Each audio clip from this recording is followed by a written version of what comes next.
Hey guys, Sketch here, and today I'm going to show you how to use the Nuke General to defeat the Airforce Challenge.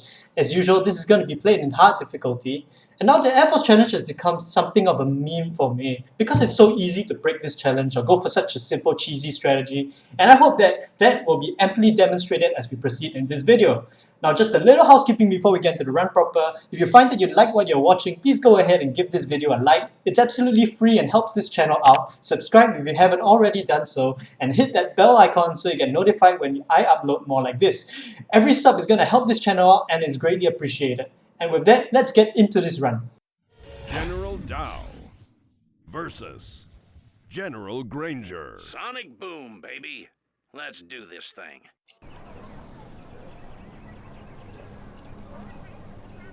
Be advised, this area is under the control of Airforce General Malcolm Granger. So as we get a little tour of his base, our strategy revolves around a little alcove containing 3 reactors. And by taking 2 of them down, we will power his base down. And from there, his entire base will be defenseless and we can simply fly in and destroy everything. And we're going to achieve this using helixes with tank hunters loaded up. Let's give him an airship. Want to see it again? Okay, we're going to start with a reactor now. And get a second dozer. Don't forget to get a second dozer.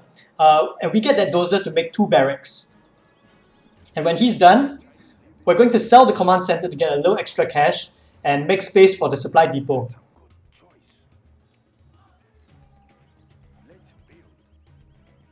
To make the helixes, we need a little extra economy, so we're going to go ahead and once the barracks are done, we're going to queue up some red guard, we're going to get capture building, and we're going to send the red guard to capture the buildings.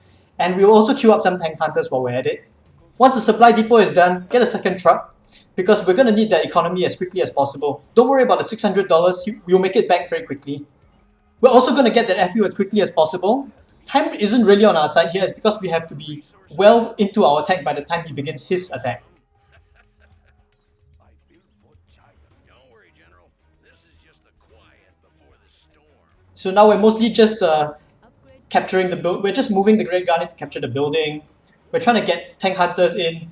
The helixes build rather quickly relative to the tank hunters. In the time it takes to build a helix, you can build 2 or 3 tank hunters, so we queue up the tank hunters first.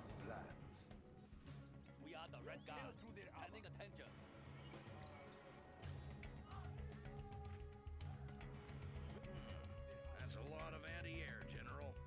Think it'll be enough to calm the fear. And so now we've got our first helix out. We're going to load him up with tank hunters, and don't forget to get the bunker upgrade or your helix won't get much done. And we're going to send him over to the alcove in the bottom right of the base. And in the meantime, we're preparing for our second helix. So our red guard have finished capturing the derricks, so we should have enough cash to get our second helix and start the tank hunters going.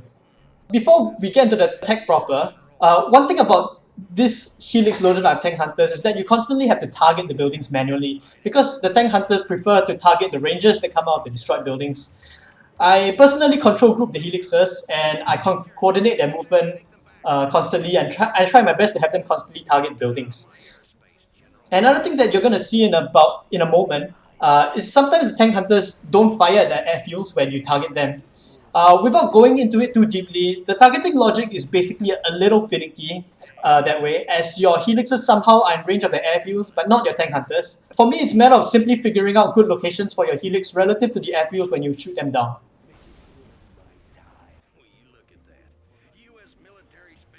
The third thing you want to note is that you want to get rid of his dozers. I think he has 2 dozers initially, and you just want to get rid of them before they rebuild the reactors in the alcove. It's not a big deal if you miss them. Normally, it won't kill your strategy if you're already destroying the reactors anyway, but it can make the challenge a little bit slower to complete. Also, you want to get rid of the command center so that he just won't spawn any more dozers, and that will be alright. The fourth thing to be careful of, and this can kill your strategy, is you'll notice right here that I am avoiding the barracks, I'm avoiding the strategy center, I'm going straight for his airfields. This is important. You don't want to destroy the barracks, you don't want to destroy the strategy center so quickly. Because once you destroy either, and I know this applies to hard difficulty, killing either triggers 4 King Raptors to spawn in from the left of his base, and they will go straight for your helixes. So to avoid losing your helixes, just save the 2 buildings until the very end. And finally, you might have noticed me getting more helixes to go to the reactor alcove over there. This is so I don't have to circle my 2 helixes back to take down the construction sites, as they do contribute towards the victory condition, and I do this by control grouping my airfield and rallying the helixes to the spot. That's the last airfield you destroy today. Forces, target their command center. And that should be it. I hope you enjoyed the commentary, and thanks for watching, man.